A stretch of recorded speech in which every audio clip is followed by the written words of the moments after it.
Good morning mga kaibigan. So wala ngayong face-to-face classes. Samahan nyo ako. Ikutan natin itong dalawa na ito kasi from time to time sinecheck ko sila kung merong issue. Kasi alam nyo ba yung mga sasakyan hindi yan kagaya ng ibang bagay na pag tinambak mo humahaba lalo yung buhay. So yung mga sasakyan may mga pyesa yan na kapag tinambak mo sila lalong umiiksi yung buhay nila. Bakit? Kasi kinakalawang, kakaroon ng corrosion, diba? Napapanis yung gasolina, nasisira tuloy ang fuel pump, carburetor, diba? So, may mga bagay na ganon. Hindi kagaya ng mga mags na ganito. O, yan. So, pag tinambak mo sila, wala nangyayari sa kanila. Kasi hindi naman kinakalawang. Hindi naman yan kinakalawang. Mga ano yan, bagay na pang matagalan talaga. Hindi kagaya ng mga gasolina, mga goma, yung mga bushing pang ilalim, nagbibiyak yan pagtagal yung gulong. Diba? So tara, samahan nyo ako na ikutan natin sila saglit. Ayan, so si Stariray, ang nagawa natin dito latest ay yung hood stay. So pag binaba mo yan, maangat na yan ulit. Ha? O ha? So hindi ka na mag-hood stand. Dadalawahin ko sana, ang problema, magaan lang yung hood. Magaan lang yung hood nito. Pag dinalawa ko, baka mabali sa gitna. Pag ganun ko, sobrang lakas nito. So, yan. Yan ang latest sa kanya. Sa engine, wala naman tayong problema. Sa wiring, naayos na natin. So, yun ang problem kasi pag pinipinturahan yung mga sasakyan, pinuhugot yung mga ilaw, di ba? So, minsan, siyempre, ang mga pintor, hindi naman electrician yan. So, minsan, sa pagmamadali, baliktad yung kabit, o kaya putol na lang, tapos hindi na lang ikakabit. May mga ganon. Pero minor na yun sa atin. Sanay naman tayo maggagalaw ng mga ganyan. Wag lang makina mawawasak, di ba? Anyway, ayan na nga. Si Stariray, naka-flares na siya. Naka-chin. Isang set yan, body kit. Kasama yung wing. So, ito talaga yung gustong-gusto ko itsura ng Starlet. Kasi nung bata ako sa Marikina, yung mga pinangi-slalom, nakaganyan. Ay ko, maganda nga yun ah. Tsaka ito naman, Sprinter, legendary ang dalawa na yan. Talagang mga ano yan.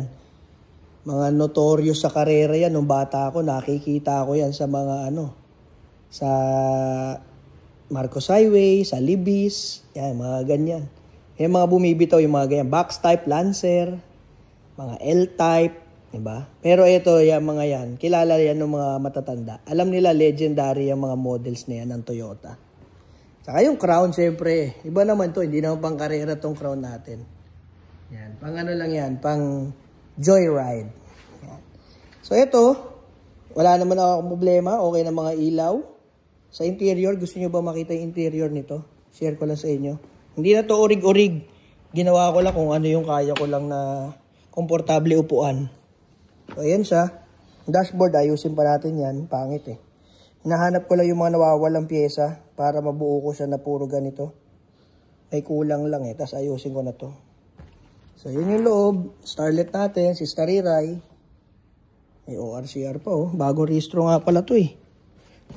Ayan oh, bagong rehistro. So, yung new engine niya ay indicated naman yan sa kanya. Pina-change engine talaga natin yan.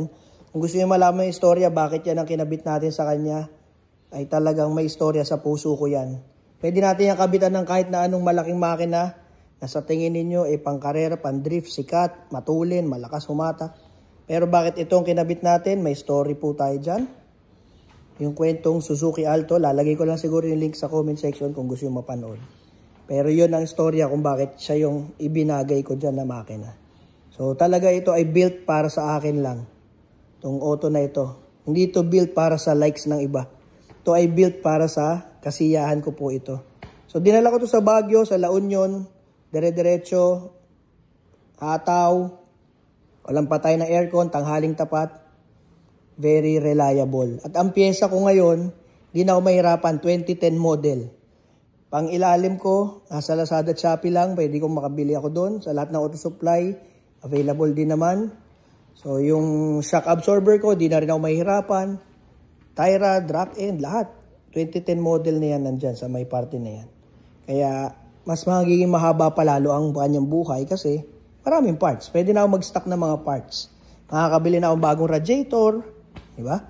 High speed fan, harap at likod, condenser, At ang aircon system natin, pang 2010 model din. So, brake system, ganun din. Kaya malakas din ang preno. So, yeah. Susunod natin gagawin dito, engine bay, iba body color na lang natin. Tapos, konting mga kalikalikot. Kung may gusto pa tayong gawin sa kanya. Yan. Yung harap mukhang naka-lowered pero standard height yan. Yan ang kagandahan. Pag naka-flares, pwede mo siyang dayain na mukhang naka-lowered.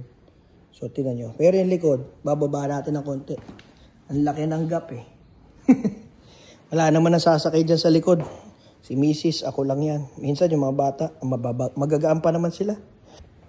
Si Sprinter may tulo sa speedometer gear. Yung gear oil, kaya may salo siya na ganyan. Yun lang naman. Anyway, kain muna tayo breakfast tapos balik tayo dito sa showroom.